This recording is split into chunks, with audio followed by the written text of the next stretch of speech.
2020년 6월 7일 중등부 예배를 하나님께 드리겠습니다.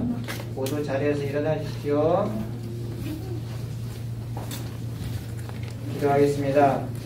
그러므로 형제들아, 우리가 예수의 피를 힘입어 성소에 들어갈 담력을 얻었나니 참 마음과 온전한 믿음으로 하나님께 나아가자. 아멘. 사도신경으로 우리의 신앙을 고백하겠습니다. 전능하사 천지를 만드신 하나님 아버지를 내가 믿사오며 그 외아들 우리 주 예수 그리스도를 믿사오니 이는 성령으로 잉태하사 동정녀 마리아에게 나시고 본디오 빌라도에게 고난을 받으사 십자가에 못 박혀 죽으시고 장사한 지 사흘 만에 죽은 자 가운데서 다시 살아나시며 하늘에 오르사 전능하신 하나님 우편에 앉아 계시다가 저리로서 산자와 죽은 자를 심판하러 오시리라. 성령을 믿사오며 거룩한 공회와 성도가 서로 교통하는 것과 죄를 사하여 주시는 것과 몸이 다시 사는 것과 영원히 사는 것을 믿사옵나이다. 아멘.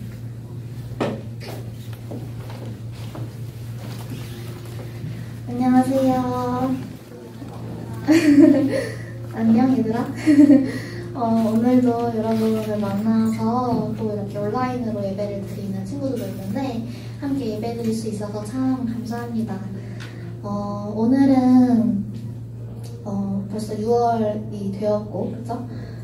되게 오랫동안 못 보던 친구들과 이렇게 2주 동안 볼 수 있어서 너무 감사한데, 지금 온라인으로 예배 드리고 있는 친구들도 또 우리들도 함께 이 시간 이 예배를 기억하면서 또 감사할 수 있는 마음으로 그렇게 드릴 수 있으면 좋을 것 같아요.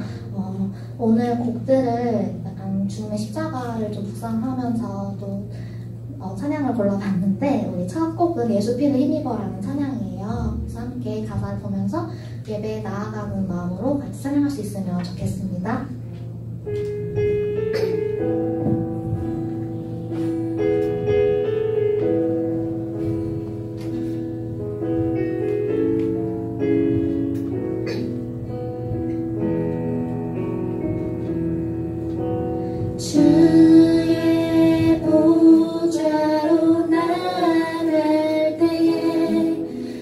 어떻게 나가야 할까?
힘입어서 함께 찬양할 수 있으면 좋겠는데요. 평소에 우리 마스크 벗고 있으면 약간 눈치 보이고 주변 친구들 약간 나 혼자 하는 것 같고 그렇잖아요. 근데 선생님 마스크 쓰고 있어서 여러분의 그 입술 모양 보지도 못하지만 그래도 어떻게 보면 내가 가장 자유롭게 찬양할 수 있을 거라고 생각이 또 들더라고요. 그래서 우리 이 시간 주변 친구 눈치 보지 말고 함께 주님께 기쁨으로 찬양할 수 있으면 좋겠습니다. 박수 치면서 같이 찬양할까요?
되게 숨이 차네요.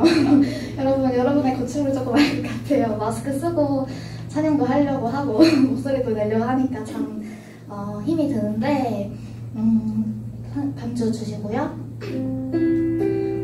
요번에 코로나가 터지면서 좀 생각을 하게 됐어요. 예배에 대해서 우리가 항상 주일날 예배당에 모여서 예배를 드리고 하는 게 너무 당연했는데 그 당연한 것들을 하나씩 못하게 되니까 되게 생각이 들더라고요. 근데 그래서 이제 뭐 말씀도 개인적으로 보는 친구들도 잘 있을 거고 큐티도 하잖아요. 근데 하나둘씩 그런 걸 하기가 또 힘이 들기도 하는 거예요, 때로는. 그래서 너무 안타깝고 같이 하고 싶은데 못해서 너무 속상하고 이런 마음들이 좀 있었는데 이번에 이 찬양을 선생님도 처음 봤거든요, 이 찬양을. 근데 이 찬양을 좀 묵상하면서 내가 처음에 느꼈던 그런 감사함과 처음에 느꼈던 그런 것들 친구들이 내가 남아있을까 생각이 좀 들었어요. 우리 친구들이 정말 주님을 뜨겁게 만난 적이 있는 친구도 있을 거고 또 아직 글쎄 하는 친구도 있을 거예요. 근데 어쨌든 여기 자리 모인 친구들이 주님께 예배를 드리려고 온 거잖아요. 그래서 우리가 이 찬양을 잘 분명히 모르는 친구들이 많을 텐데 한번 가사를 보면서 어떤 가사인지 생각해보고 과연 그 십자가가 우리에게 어떤 의미를 가질 수 있는지 우리가 그거에 대해 어떻게 생각하면서 살아가면 좋을지 생각하면서 이 찬양을 불러봤으면 좋겠어요.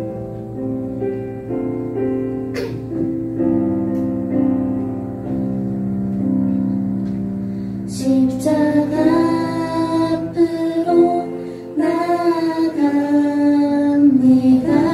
새 생명 주신 그곳 죄와 상처로 상한 내 영혼 안고 나아갑니다. 십자가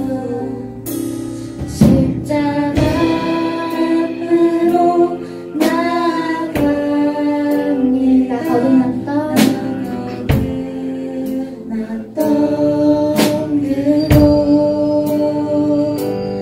잃어버렸던 저른 사랑도 주여 회복하소서. 놀라운 십자가 사랑,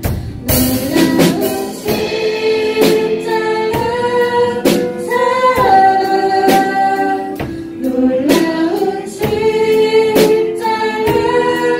사랑, 놀라운 십자가 사랑, 날 살리신 주의 그 거룩한 보혈 내가 의지합니다. 놀라운 십자가 사랑, 놀라운 십자가 사랑, 나의 노래 내 영성 내 헌신 되시소. 그 앞에 나갑니다. 십자가 앞으로 나거듭났던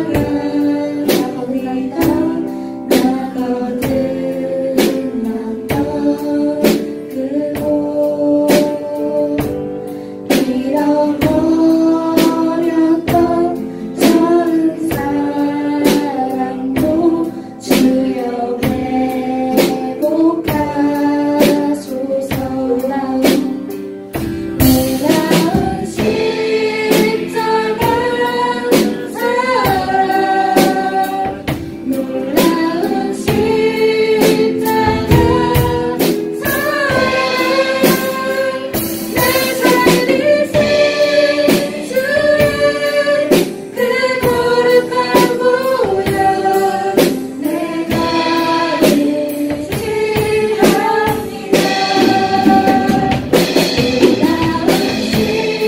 놀라운 십자가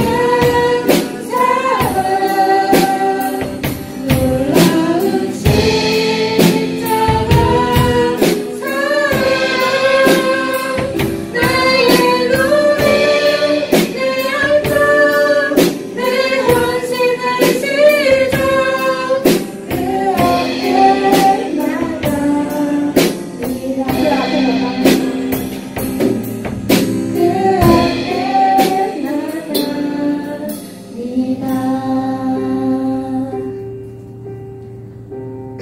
주님, 저는 이 놀라운 십자가 사랑이 어떤 사랑인지 잘 묵상하지 못했던 시간들이 있었습니다. 제가 이 시간에 과연 그 사랑이 어떤 것인지 알고 정말 날 살리신 주의 그 거룩한 보혈을 의지하면서 살아갈 수 있길 원합니다. 주님, 나의 마음이 어렵고 힘들 때 주님께서 붙잡아 주시고 어려운 상황을 지나고 있을 때도 또 기쁜 상황을 지나고 있을 때도 주님께서 항상 함께 하심을 생각할 수 있게 해주세요. 우리 함께 예배를 위해 또 내 마음을 위해 기도하겠습니다. 기도하시겠습니다.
기도하겠습니다. 살아계신 하나님 아버지 감사합니다. 한 주간 저희를 지켜 보호하여 주시고 이 자리에 나와 함께 예배할 수 있게 해주시면 감사드립니다. 또 저희가 학교에 갈 수 있도록 하나님 인도해 주시니 감사합니다. 코로나로 인해서 우리의 일상이 무너지고 우리의 연약함을 알게 됩니다. 위기의 때에 하나님 앞에 더욱 엎드려서 기도하게 해주세요. 나와 내 가족뿐만 아니라 저희 친구들, 또 교회, 더 나아가 나라와 민족을 위해 기도하는 하나님의 자녀가 될 수 있도록 하나님 도와주세요. 또 기도할 때 하나님이 응답하실 것을 믿음으로 기도하는 저희 한 명 한 명이 될 수 있도록 하나님 도와주세요. 이 시간 하나님의 말씀을 듣습니다. 우리의 영혼이 살아 숨쉬게 되는 영혼의 양식을 먹을 수 있는 시간이 되게 해주시고 하나님과의 관계가 흐트러졌다면 이 시간 회복되는 시간 될 수 있도록 하나님 도와주시옵소서. 처음부터 끝까지 우리와 함께하여 주시고 하나님 앞에 모든 것 맡겨드립니다. 감사드리며 주 예수 그리스도의 이름으로 기도드립니다.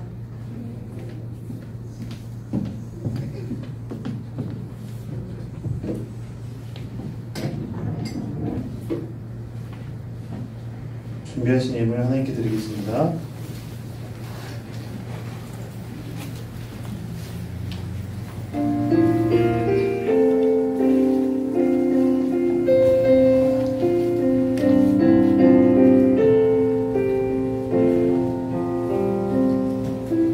나의 모습, 나의 소유, 주님 앞에 모두 드립니다. 모든 아픔, 모든 기쁨, 내 모든 눈물 받아주소서.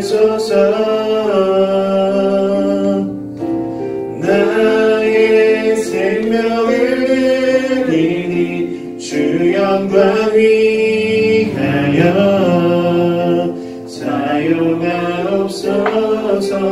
내가 사는 날 동안에 주를 찬양하며 기쁨의 제물 되리. 나를 받아주소서. 우리 드린 예물과 말씀을 위해 기도하겠습니다. 하나님, 우리의 마음을 담아 주님께 예물을 드립니다. 아버지, 우리가 예물만 드릴 뿐 아니라 우리의 마음과 우리의 생각과 우리의 온 삶을 드릴 수 있는 자를 될 수 있도록 인도하여 주옵소서. 하나님, 우리가 드릴 수 있는 것은 주님께서 우리에게 전부를 주셨기 때문임을 기억하게 하여 주옵소서. 우리가 삶을 살아가는 동안 우리 자신의 힘으로 살아가려 하는 것이 아니라 하나님께서 나에게 모든 걸 주셨기 때문에, 하나님께서 나에게 이 모든 것을 허락하셨기 때문에 내가 살아간다고 고백할 수 있는 이런 은혜의 고백이 저희의 고백이 될 수 있도록 인도하여 주옵소서. 또한 주님, 주의 말씀을 듣습니다. 하나님, 한 주간의 삶을 돌아볼 때 참으로 부끄럽고 연약한 모습이 많은 우리이지만 다시 한번 예수 그리스도 십자가에 힘입어서 나아가오니 우리를 새롭게 하시고 온전하게 하시고 다시 한번 이 복음의 말씀 앞에 설 수 있는 그런 은혜의 역사가 있을 수 있도록 인도하여 주옵소서. 주님만을 의지하며 예수님의 이름으로 기도드렸습니다. 아멘.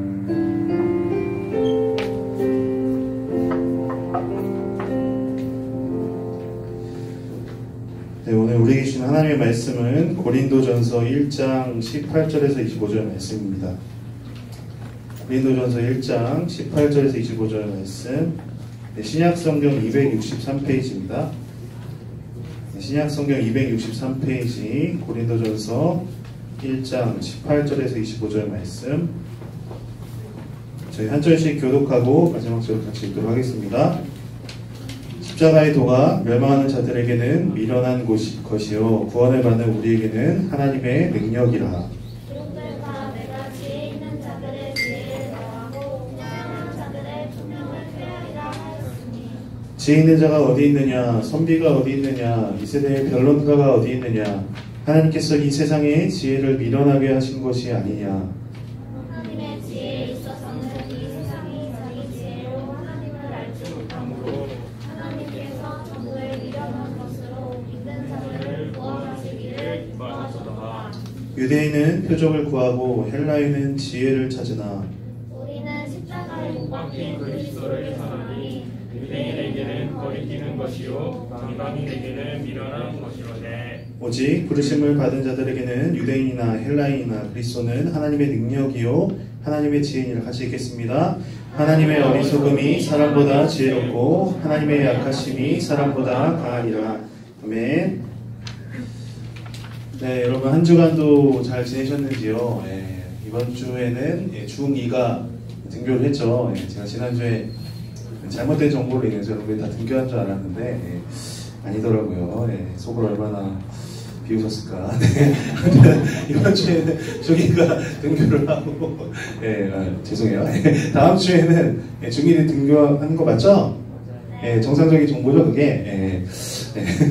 그래서 여러분들 오랜만에 등교하니까 좀 어땠는지 궁금해요. 별로였어요? 이래서 방학이 길면 힘들어요. 그렇죠. 저희 중등부 예배도 3개월 동안 방학할까 그래서 힘들어하는 지체도 있고 또 선생님도 있고 저는 좋습니다. 왜냐면 저는 이 카메라 보고 설교하기 너무 힘들었거든요. 온라인으로 예배 잘 드리고 계시죠? 근데 저는 어쨌든 여러분들과 이렇게 2주 연속 현장 예배를 드리게 돼서 감사해요. 근데 이제 코로나 사태가 좀 힘들어지면서 사실 중등부, 고등부 빼고는 다 지금 온라인으로 예배를 드리고 있어요. 그래도 이렇게 예배를 허락하신 주님께 감사드립니다.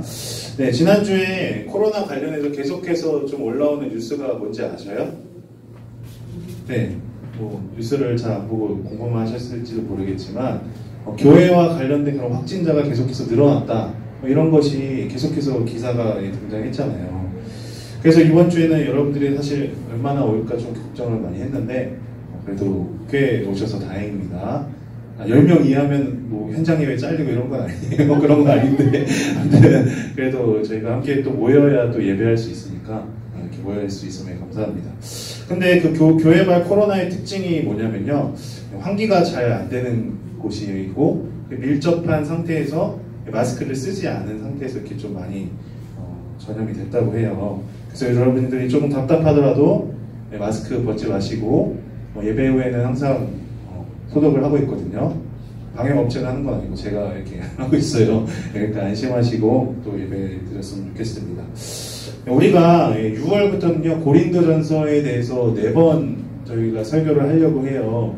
고린도전서에 대해서 설교를 하려는 이유는 특별한 이유는 없습니다. 제가 어제 저희 아내랑 이제 설교를 보면서 이제 서로 피드백하면서 이렇게 갖는 시간 항상 갖는데 고린도전서를 하려는 특별한 이유가 있네요. 그래서 없다. 큐티책 뒷부분에 GQS가 고린도전서를 그걸 한다 하면서 굉장히 어이없는 표정을 지었는데 어쨌든 우리가 주어진 이 본문을 가면서 하나님께서 좀 우리에게 어떤 메시지를 주시는지 어떠한 마음을 주시는지에 대해서 조금 살펴봤으면 좋겠어요. 그래서 우리가 고린도전서에서 4번 정도 말씀을 나누기 때문에 좀 저희가 고린도전서, 그러니까 고린도 교회에 대한 그런 배경을 좀 알 필요가 있어요. 그래야 왜냐하면 이 말씀을 좀 이해하는 데 많은 도움이 되리라 생각됩니다. 먼저 여러분들 고린도라는 도시는요, 도시마다 이제 각각의 그런 지역의 특성이 있잖아요. 여러분들 분당의 도시의 그런 지역의 특성은 뭘까요? 조금 넓으니까. 분당의 청소년들의 그런 특성은 뭘까? 여러분 자신이 어떤 것 같아요? 착한 것 같아요? 나쁜 것 같아요? 착하다고 얘기하는 사람 나쁜 사람이야. 얘기 안 하고 겸손해 착한 사람. 뭐 아무튼 근데 제가 좀 사역을 좀 여러 군데를 해보면서 느낀 거는 좀 분당 지역의 학생들은 그래도 말한 것처럼 대부분 이렇게 좀 착한 것 같아요. 순하고 착하고 그리고 하라면 하고 되게 수동적인 그런 느낌이 좀 있어요. 아무튼 착하고 이렇게 뭐 부드러운 그런 느낌이 있는데 좀 다른 지역의 청소년들 또 좀 가정이 어렵거나 힘들어서 좀 마음에 그런 쓴뿌리가 많은 청소년들은 사실 그렇지 못한 경우가 많거든요. 그래서 목사님 막 다가가면 막 모른 척하고 막 험한 말 하고 이런 데도 사역을 제가 해봤는데 아무튼 그래요. 그러니까 그 도시의 그런 분위기, 그 도시의 배경에 따라서 사람들이 그런 또 분위기가 다르다 하는 것을 생각해 볼 필요가 있다는 거예요. 근데 당시 여러분들 고린도 교회가 속하여 있는 고린도라는 도시는 어떠한 분위기였냐면요, 교통의 그런 요충지였대요. 그러니까 오늘날 우리말로 하면 강남과 같은 그런 곳이었어요. 그러니까 굉장히 상업과 무역이 발달했다고 합니다. 그리고 우리가 고린도 하면은 여러분들 뭐 설교를 들어보셨는지 모르겠지만 굉장히 뭔가 성적으로 문란한 도시다 이런 설명을 굉장히 아마 많이 들어봤을 거예요. 네, 다 처음 듣는 그런 눈치지만 아무튼 들어봤다고 쳐요. 근데 당시 그건 그리스 도시였을 때 얘기고 지금 로마 시대 때 고린도는 오히려 경제적으로 굉장히 어렵고 힘든 도시가 바로 고린도 도시였다고 해요. 그래서 가난한 자들이 매우 힘들어했고요. 젊은이들은 뭐 요즘도 마찬가지지만 뭐 4포, 5포, 막 6포, 뭐 M포까지 이렇게 얘기하는 시대에 살아가고 있잖아요. 저희가 그런 경제적인 어려움을 겪는 것처럼 이 당시 고린도 교회도 결혼에 대해서 굉장히 좀 그러니까 결혼할 수 없는 상황에 대해서 어려워하고 경제적인 많은 어려움이 있었다고 합니다. 또한 로마 당시 로마 시대잖아요. 그러니까 로마 황제 의식이 항상 있었다고요. 근데 거기에 가서 내가 뭔가 출석 체크 이렇게 도장을 찍어야 사회의 그런 인맥을 유지할 수 있는 그런 약간 인맥 사회였다고 합니다. 조금 정리해 보면 빈부격차가 굉장히 심한 도시였고 비교와 경쟁이 넘쳐난 것이 바로 고린도 도시의 그런 분위기였다고 합니다. 이러한 도시 분위기 가운데 이제 사도 바울이라는 사람이 2차 선교 여행 때 브리스길라와 아굴라에게 복음을 전했죠. 그래서 그 둘이 그 복음을 받아들여서 이제 함께 당시는 이렇게 장막을 치는 그런 직업이 있었거든요. 그 직업을 하면서 교회를 세워나간 것이 바로 고린도 교회였습니다. 근데 당시 여러분들 교회는요, 뭐 우리 지금 교회처럼 이렇게 막 한 공간에 이렇게 모여서 이렇게 말씀을 듣고 예배하기보다는 각각의 좀 집이 큰 가정에 모여서 여러 가정교회로 이렇게 이루어졌습니다.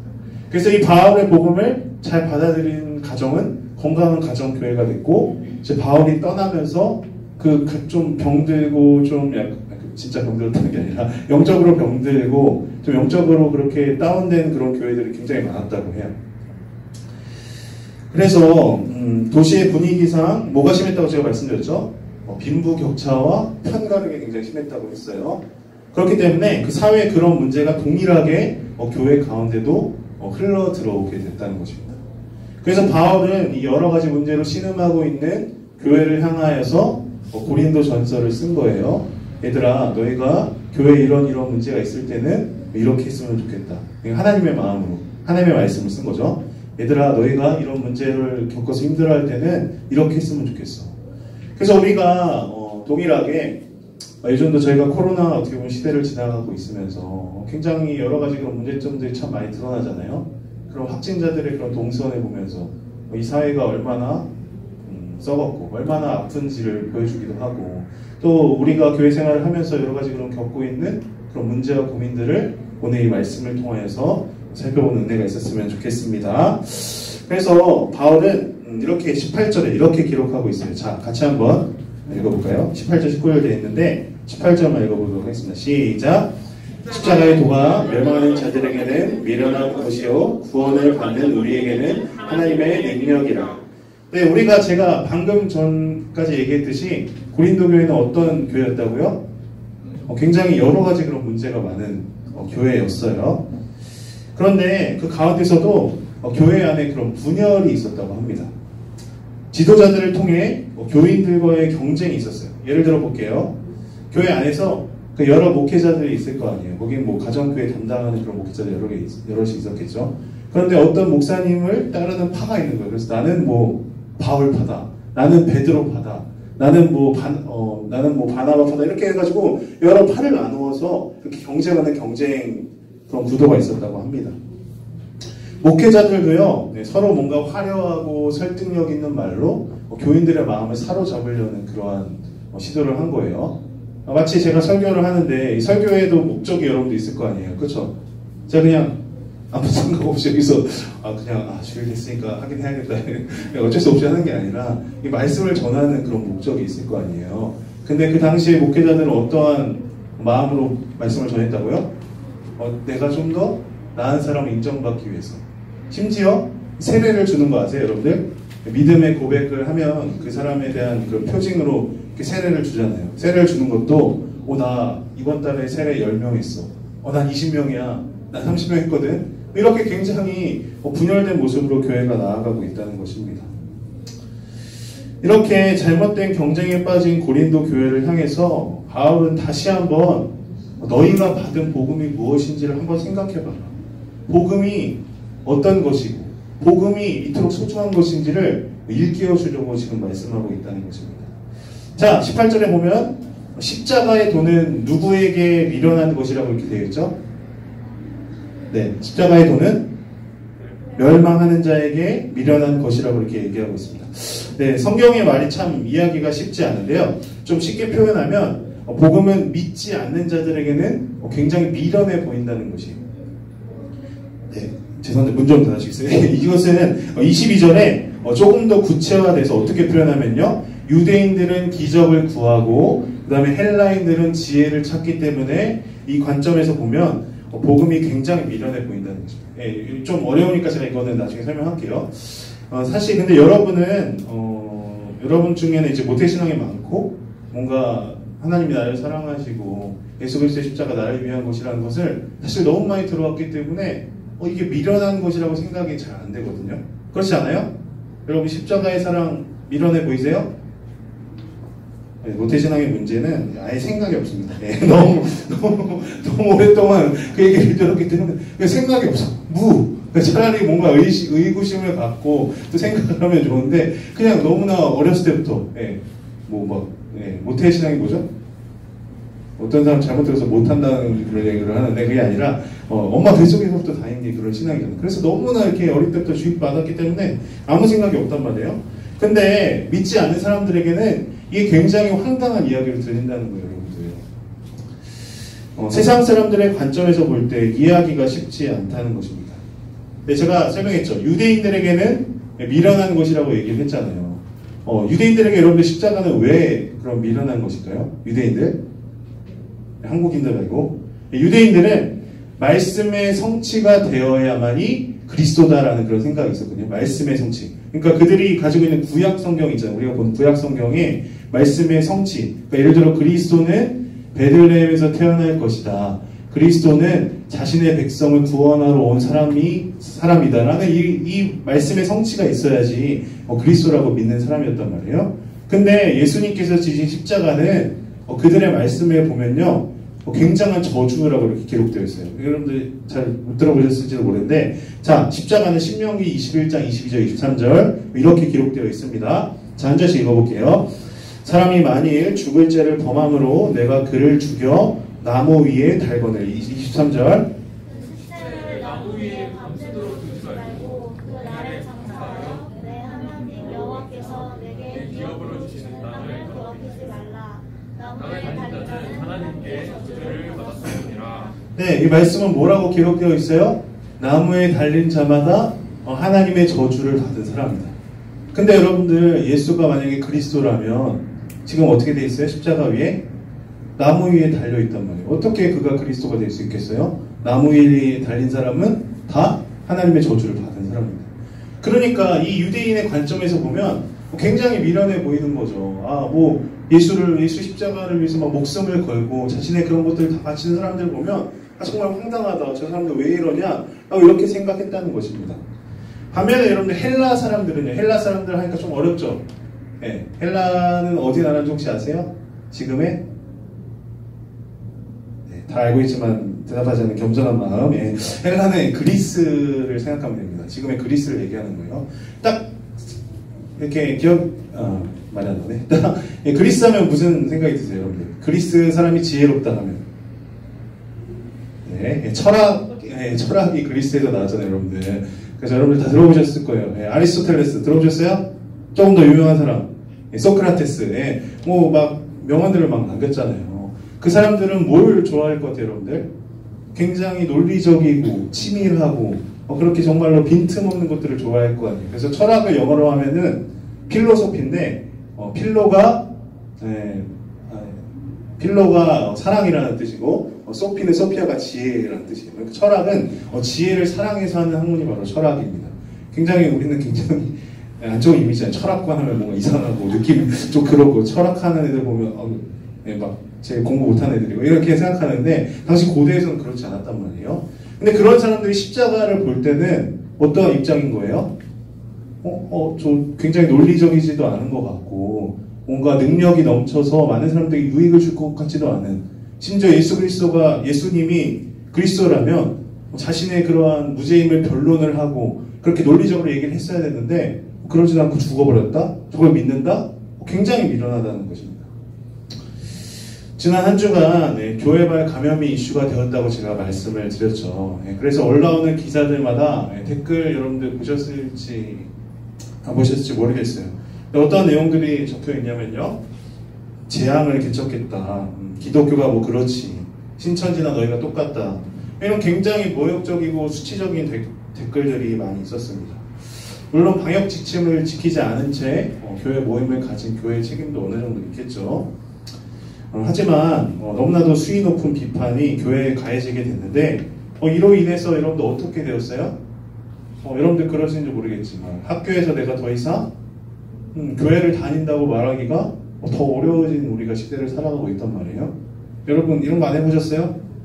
밥 먹을 때 기도는 해야 되긴 했는데 그쵸? 예, 신앙의 양심상 우리 모태신앙이니까 저도 모태신이거든요. 기도는 열심히 해야겠는데 계속 손을 대고 하면 좀 부끄럽잖아요. 그래서 책상 밑에 이렇게 손을 이렇게 대고 이렇게 기도하는 그런 경험 다 웃는다는 거 해봤다는 거예요. 예, 해보셨을 거라고 생각합니다. 근데 이런 사건들 우리가 겪으면서 더 내가 교회에 다닌다, 내가 신앙생활을 한다고 이야기하는 것이 참 어려운 상황이 되었다는 거죠. 여러분 우리는 이 복음을 어떻게 받아들이면서 살아가고 있습니까? 그러니까 주님께서 나를 위하여 이루신 구원 사역을 생각할 때 우리는 어떤 생각이 드세요? 제가 얘기했죠. 모태신앙의 단점은 생각을 잘 안 한다는 그런 단점이 있다고 했죠. 너무나도 익숙하게 들었기 때문에 어릴 때는 믿는 것 같지만 점점 커가면서 자아가 생기는 청소년 시기부터 혼란이 옵니다. 왜냐하면 어릴 때 들었던 그 교회에서 들었던 내용과 학교에서 가르치는 내용이 너무나 다르고, 그리고 내가 생각해보니까 좀 논리적으로 맞는 것 같지도 않고 사람들이 지어낸 것 같고 잘 믿기지 않는 그런 부분들이 있는 거예요. 그러다가 이제 주위에 많은 사람들이 교회를 떠난 친구들이 많습니다. 아니면 아무 생각 없이 지내다가 어떻게 되죠? 대학에 내가 딱 들어가기만 하면 내가 이 고등학생 생활을 청산하고 이제 부모님께 더 이상 지원을 받지 않은 그때 나도 교회로부터 독립하겠다. 이런 친구들이 너무나도 많습니다. 그래서 대학의 그런 향락과 문화에 빠져서 성인이 되었다는 이유로 교회를 나오지 않기도 합니다. 이처럼 주님께서 우리를 위해 어떤 사역을 하셨다는 것도 중요하지만 이 진리가 여러분들에게 어떻게 지금 받아들여지고 있고 어떻게 적용되고 있는지도 중요하다는 거예요. 그렇다면 이 사람들이 얘기하는 것처럼 정말로 교회가 신천지와 똑같고 교회가 정말 선한 영향을 끼치지 못해서 내가 말하기 부끄러운 상황 가운데 있는데, 그러면 정말로 교회는 쓸모없는 것인가? 내가 믿고 있는 이 십자가는 하찮은 것인가? 라고 우리는 생각할 수 있는데요. 바울은 이 문제에 대해서 다음과 같이 대답을 해요. 자, 24절 이렇게 얘기합니다. 자, 같이 한번 읽어볼까요? 시작! 오직 부르심을 받은 자들에게는 유대인이나 헬라인이나 그리스도는 하나님의 능력이요 하나님의 지혜니라. 네, 그렇죠? 유대인이나 헬라인에게는 복음이 뭐라고 했죠? 굉장히 미련해 보인다라고 이렇게 얘기했지만, 자, 누구에게는 오직 부르심을 받은 자들에게는 뭐라고요? 복음이 하나님의 능력이요 하나님의 지혜라고 얘기하고 있어요. 부르심을 받은 자 조금 어려울 것 같으니까 제가 좀 설명해 볼게요. 부르심을 받은 자라는 것은 뭐냐면요, 하나님께서 하나님의 마음 가운데 택하시기로 작정하신 사람들, 그러니까 하나님의 백성들을 쉽게 얘기할 수 있는 거예요. 그러니까 하나님의 부르심을 받아서 예수 그리스도를 믿고 영접하고 믿음에 들어온 사람들에게는 복음이 어떻다 여러분들? 하나님의 능력이고 하나님의 지혜가 된다는 것입니다. 왜 예수 그리스도가 십자가에 달려 죽으시고 다시 사신 것이 여러분들 하나님의 능력이 되냐면요, 예수 그리스도의 사역 전에는 하나님을 알지 못하는 사람들이 사탄의 종노릇을 하기 때문입니다. 좀 말이 꼬인데 다시 설명해 볼게요. 왜 그런 부르심을 받은 자들에게는 하나님의 능력이 되냐? 자, 그럼 하나님을 믿기 전을 생각을 해보면 되는 거예요. 하나님을 믿기 전에 어땠냐? 내가 하나님의 뜻에 따라 사는 것이 아니라 나의 욕심과 나의 생각과 나의 마음대로 사는 거예요. 그 세상이 그런 주는 그런 즐거움과 그런 기쁨들이 있잖아요. 그게 막 너무 좋은 거예요. 근데 그게 사탄이 주는 것인지도 모르고. 근데 부르심을 잊게 되면 뭐예요? 더 이상 세상이 주는 즐거움과 유혹에 따라서 내가 삶을 살아가는 것이 아니라 하나님의 뜻에 따라서 하나님의 마음에 따라서 살아가게 된다는 것입니다. 자, 좀 추상적일 수 있을 것 같아서 제가 조금 예를 들어 설명해 보겠습니다. 교회는 다니지만 세상이 너무나도 좋은 한 사람이 있다고 가정을 해봅시다. 그래서 일주일에 한 번 교회는 가는데 사는 것이 지극히 세상적인 방식이고 지극히 세상의 방법대로 살아가는 거죠. 성인이라고 쳐요. 술도 마시고 그리고 정직하지 않게 일하고 음란하게 살고 그냥 그것이 너무나도 자연스러운 사람. 일주일에 한 번 교회에 앉아있긴 하지만 목사님의 말씀은 달콤한 수면제와 같고 너무나도 그것에 취해서 사는 사람이 있다고 합시다. 그런데 갑자기 이 사람이 말씀을 듣다가 그런 마음의 변화가 생기기 시작하는 거죠. 저게 내 이야기인데 하나님의 말씀에 비춰봤을 때 나는 저렇게 살지 못했는데 그러면서 그 하나님의 사랑을 진짜 경험해봤다고 여러분 생각해보세요.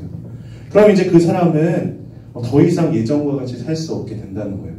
예전에는 그저 세상에 있는 것이 너무나 좋고 세상을 즐기는 것이 너무나 행복하고 좋았지만 그 죄악된 삶이 너무나 즐거웠지만 이제 더 이상 복음의 능력을 경험하고 어떻게 되는 거예요? 어떻게 하면 하나님을 기쁘시게 할까? 어떻게 하면 하나님을 즐겁게 할까? 어떻게 하면 이 하나님의 말씀대로 살까라고 고민하는 이 복음의 능력이 있다는 것입니다. 또한 복음이 여러분들 하나님의 지혜가 되는 이유는 무엇일까요? 아까 얘기했죠. 유대인처럼 이게 말씀의 성취도 아니고 헬라인처럼 뭔가 이렇게 논리적으로 딱 맞아서 와 이거 정말 지혜롭다라고 할 만한 것도 아닌데 왜 복음이 하나님의 지혜라고 이야기할까요? 복음이 여러분들 십자가가 지혜라고 하는 것은요 하나님의 공의와 사랑이 동시에 만나는 지점이기 때문입니다. 오늘 좀 어렵죠. 자, 지혜가 십자가가 하나님의 지혜인 이유는 뭐라고요? 하나님의 공의와 하나님의 사랑이 만나는 지점이 십자가이기 때문입니다. 여러분들 공의라는 것은 무엇일까요? 죄를 지으면 죄에 대한 대가를 받는 것이 공의이죠. 만약에 어떤 사람이 있다고 해요. 굉장히 자신을 공의로운 사람이라고 하고 자신을 의로운 사람이라고 말하는 사람이 있다고 합시다. 근데 굉장히 의로워 보여요. 재판관이라고 해요. 막 재판할 때 막 의로워 보이고 막 바른 판결을 하는 것 같은데 자기 사람에게는 굉장히 관대해요. 예를 들어 횡령을 하고 막 사기를 치고 그래도 자기 사람은 다 품어줘. 그럼 이 사람은 공의로운 사람일까요? 아닐까요? 네, 아니죠. 이처럼 공의는요, 딱 그 죄가 있으면 그 죄에 대한 결과를 바로 이렇게 할 수 있는 사람이 공의로운 사람이라는 거예요. 네. 죄는요, 죄의 결과는 이렇다고, 근데 이제 좀 죄에 대해서 설명해 보려고 합니다. 죄에 대해서 로마서 6장 23절 이렇게 얘기하고 있습니다. 자, 같이 한번 읽어보도록 할게요. 네, 시작. 죄의 삭은 사망이요 하나님의 은사는 그리스도 예수 우리 주 안에 있는 영생이니라. 네, 자, 공의롭다는 것은 죄에 대한 결과를 치르는 것을 얘기하는데 성경은 뭐라고 얘기하는 거예요? 죄의 결과는 사망이다라고 이렇게 얘기하는 거예요. 여러분들 여기 앉아있고 또 말씀을 듣고 있지만 여러분들의 마음 가운데는 참 이 얘기도 참 너무나 식상하죠. 여러분들 죄인입니다. 이 얘기도 한 10몇 년 동안 들어왔기 때문에 그래 난 죄인이야 아무 생각 없이 그래 죄인이지 이렇게 생각하지만 사실 여러분들 가운데 인정이 안 될 수도 있어요. 네, 3개월 못 본 사이 여러분들 가운데 사춘기를 지나고 있는 학생들을 몇 명 봤는데 그러면서 내가 도대체 왜 죄인이지? 나는 죄를 지은 적이 없는데 난 굉장히 착한데 나를 왜 자꾸 죄인이라고 하는 거지? 하면서 기분 나빠할 친구들도 있을 겁니다. 그렇지만 사회에서 얘기하는 것은 우리 행동에 대해서 죄가 있다고 이야기를 하지만 하나님께서 보시는 죄의 기준은 뭐냐면요 마음의 은밀한 것들도 다 죄라고 보시는 거예요. 예를 들어 볼게요. 사회에는 누군가를 내가 죽이면 그걸 살인죄라고 이렇게 얘기를 하죠. 네, 근데 예수님께서는 뭐라고 말씀하시냐면요 우리 마음 가운데 누구를 미워하는 마음만 품어도 그것이 살인죄라고 이렇게 얘기를 해요. 예수님 무섭죠. 네. 좀 빡빡하신 분 같고 그렇죠. 그런데 좀 생각해보면 왜 이게 살인죄냐? 살인은 어떻게 여러분들이 시작하게 될까요? 마음에 처음부터 살인한 사람 없잖아요. 그렇죠? 물론 묻지마 살인도 좀 있긴 하지만 마음에 그런 뭔가 미워하는 마음을 가지고 증오하는 마음을 가지고부터 시작되는 거예요. 죄는 이미. 그리고 또 어떤 기준으로 얘기하죠? 우리가 다른 사람들의 물건을 훔치지 않았어요. 훔치면 절도죄죠. 근데 그 다른 사람의 물건이 자꾸 눈에 들어오고 자꾸 그걸 갖고 싶어 하고 내가 저걸 참 가졌으면 좋겠다라는 그 탐욕이 내 마음에 있으면 그것은 주님께서 죄라고 말씀하시는 것입니다. 여러분이 사람을 죽이진 않았지만 또한 정말로 미워하고 죽이고 싶은 마음을 가진 대상이 있으면 그 사람은 살인을 한 거라는 것입니다. 이러한 기준에서 볼 때 우리 중에 죄인이 아닌 사람이 하나도 없다는 거예요. 물론 있을 수 있습니다. 마음에 항상 다른 사람을 사랑하고 항상 다른 사람에게 나눠주기를 원하고 항상 내 마음 깨끗하고 정결한 사람이 있을 수 있어요. 근데 그 사람 가운데서도 만약에 하나님을 가까이 하고 싶지 않은 그런 마음이 있다면 하나님을 멀리 떠나고 싶어하는 마음이 있다면 그것이 가장 큰 죄라고 성경에서 이야기합니다. 그러면 여러분 좀 마음으로 동의 안 돼도 지적으로 동의가 되셨죠? 우리는 일단 모두가 죄인이라고 그래요. 모두가 죄인이면은 어떻게 돼야 되는 거예요, 여러분들? 죄의 결과는 사망이다. 죄는 반드시 죽어야 된다라고 이렇게 얘기하고 있잖아요. 그러니까 우리 모두는 죄인이기 때문에 그 죄의 결과를 치러야 한다는 것입니다. 그래서 반드시 죽어야 되는 거예요. 그런데 이러한 죽음을 누가 대신해서 죽으신 거예요? 바로 예수님께서 십자가에서 우리 죄를 대신해서 다 죽으셨다는 거예요. 그러니까 여러분들에게 최대한 식상하게 들리지 않게 제가 설명하려고 노력을 하고 있습니다. 도와주세요.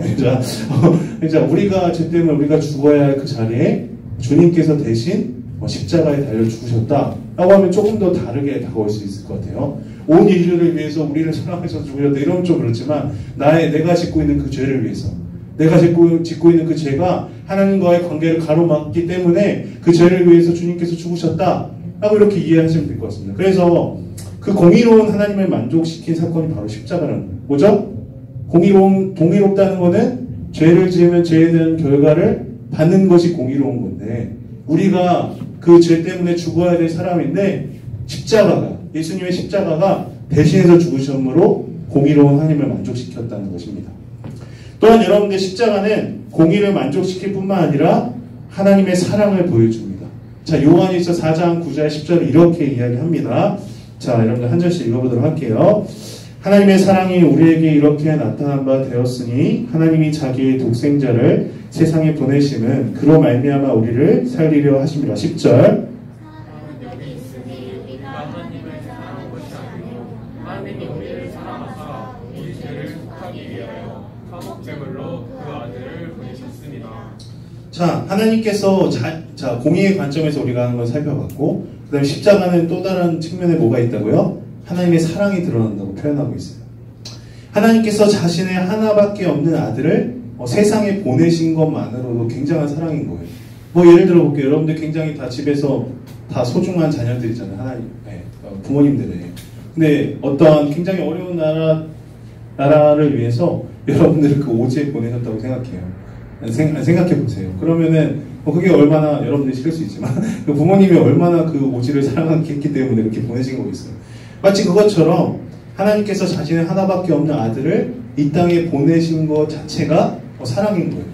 왜냐하면 예수 그리스도는 인간이 되시기 전에는 어떤 분이셨어요? 하나님이셨기 때문에. 온 천지를 지으시고 함께 지으셨잖아요. 만드셨잖아요. 함께 만드시고 시공간의 제약이 없으신 그분께서 하나님이 이 세상을 사랑하심으로 시공간에 갇히시고 인간의 몸을 입고 오신 것이 벌써 사랑이라는 것입니다. 또한 이 예수님의 이 하나님의 사랑의 절정이 어디서 나타나죠? 겟세마네에서 예수님이 이제 십자가 지시기 전에 간절히 기도하시죠. 어떻게 기도해요? 하나님, 이 잔을 내게서 거두어 주십시오. 그러니까 하나님과 교제가 끊어지는 것이 너무나 두렵기 때문에 예수님께서 이렇게 기도하셨는데 주님은 십자가의 길로 보내십니다. 또한 마지막으로 예수님께서 십자가에 달려서 하신 말씀이 있죠. 아버지, 왜 나를 버리셨습니까? 라고 하는 그 탄식에도 불구하고 하나님은 어떻게 하시죠? 고개를 돌리시면서까지 우리를 사랑하신다는 것입니다.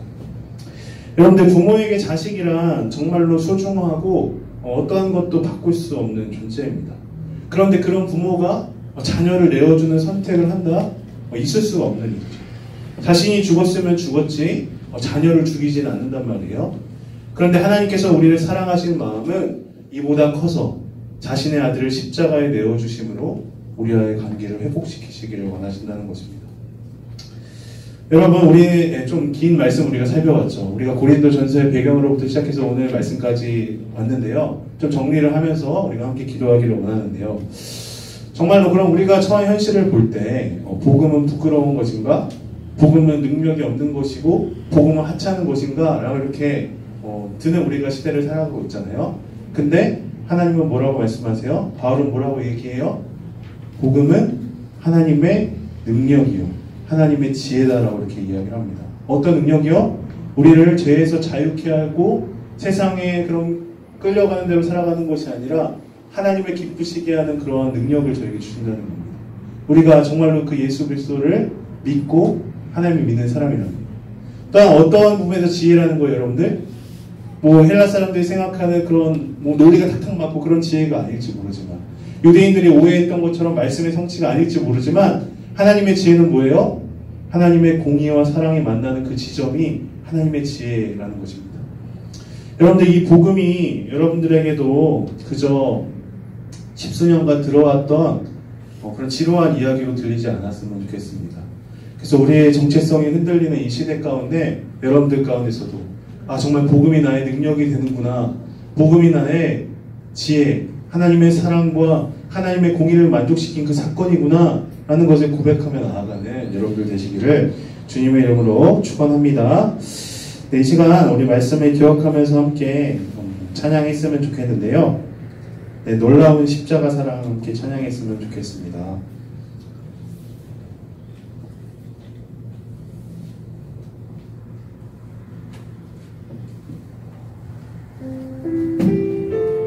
불 좀 꺼주시고요. 함께 찬양하기를 원하는데요. 가사를 하나 생각하면서, 하나씩 생각하면서 나에게 주신 사랑이 얼마나 큰지, 나에게 주신 능력이 얼마나 큰지를 고백하며 나아가는 은혜가 있었으면 좋겠습니다.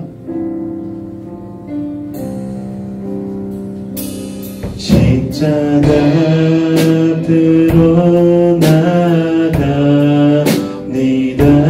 새 생명 주신 그곳, 죄와 상처로 상한 내 영혼 안고 나아갑니다.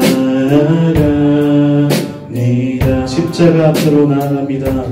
십자가 앞으로 나아갑니다. 나 거듭났던 그곳, 잃어버렸던 처음 사랑도 주여 회복하소서. 놀라운 십자가 사랑, 놀라운 십자가 사랑, 나의 신주의 그 거룩한 보혈 내가 의지합니다. 놀라운 십자가 사랑, 놀라운 십자가 사랑,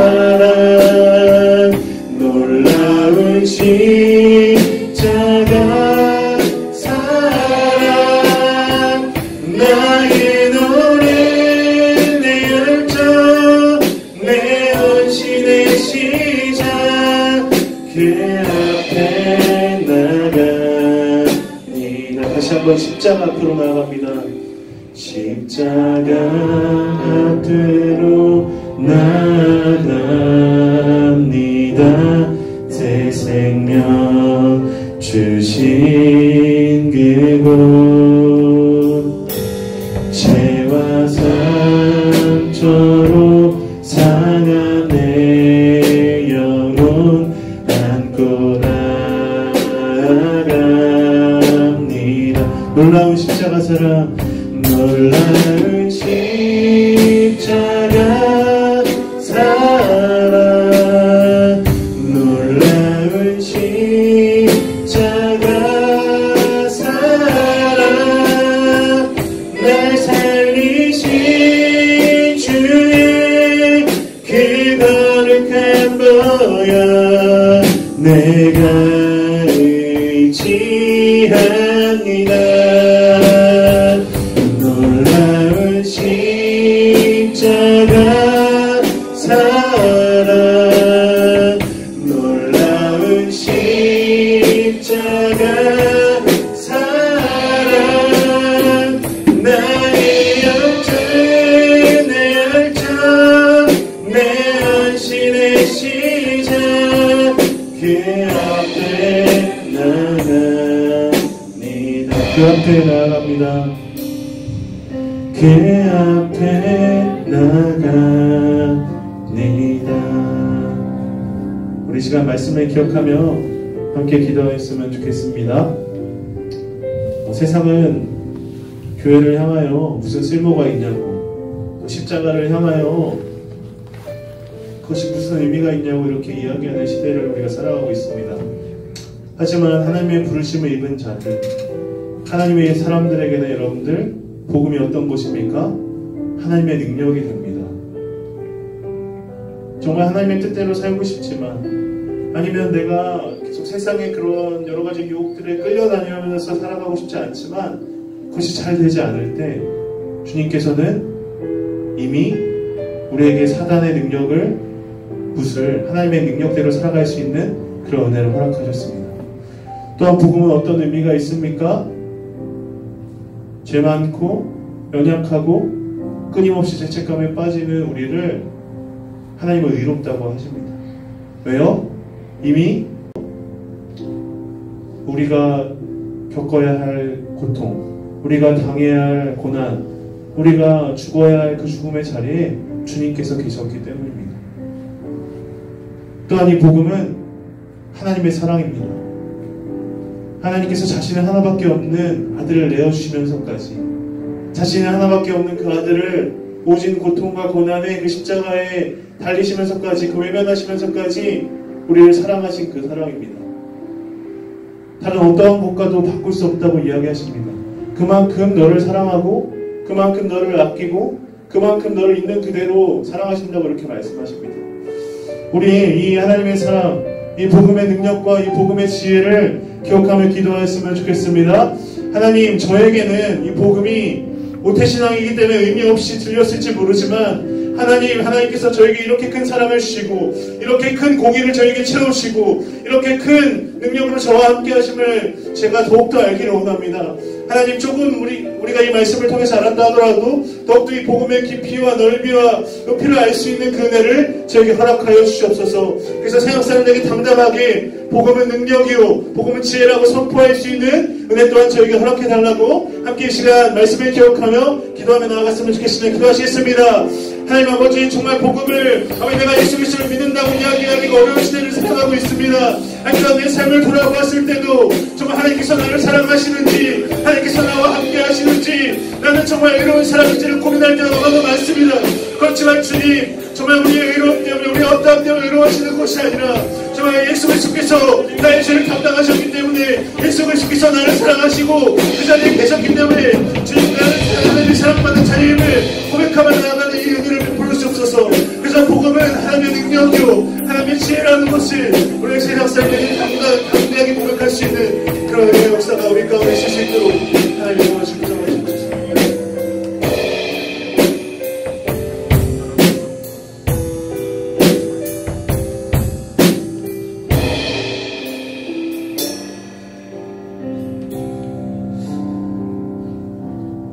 하나님, 세상 사람들은 우리를 비난하고 또 비판하고 여러 가지로 우리를 조롱하지만 우리는 하나님의 부르심을 입은 자들임을 믿습니다. 아버지, 부르심을 입은 자들에게는 복음이 정말로 큰 가치가 있다는 것을 깨달았사오니 아버지, 복음이 하나님의 능력과 지혜임을 선포하며 나아가는 자들 될 수 있도록 인도하여 주옵소서. 아직도 이 복음의 진리를 누리지 못하고 있는 자들이 있습니까? 성령님, 각 사람 마음에 역사하여 주셔서 이 복음이 자신의 이야기로 들리게 하시고 하나님이 나를 얼마나 사랑하시는지, 예수 그리스도께서 나를 위하여서 얼마나 큰 고통을 당하시고 그 일을 이루셨는지를 기억하며 승리하는 저희들 될 수 있도록 인도하여 주옵소서.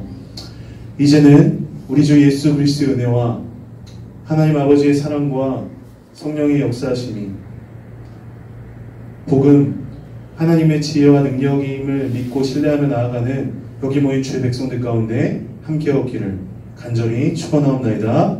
아멘.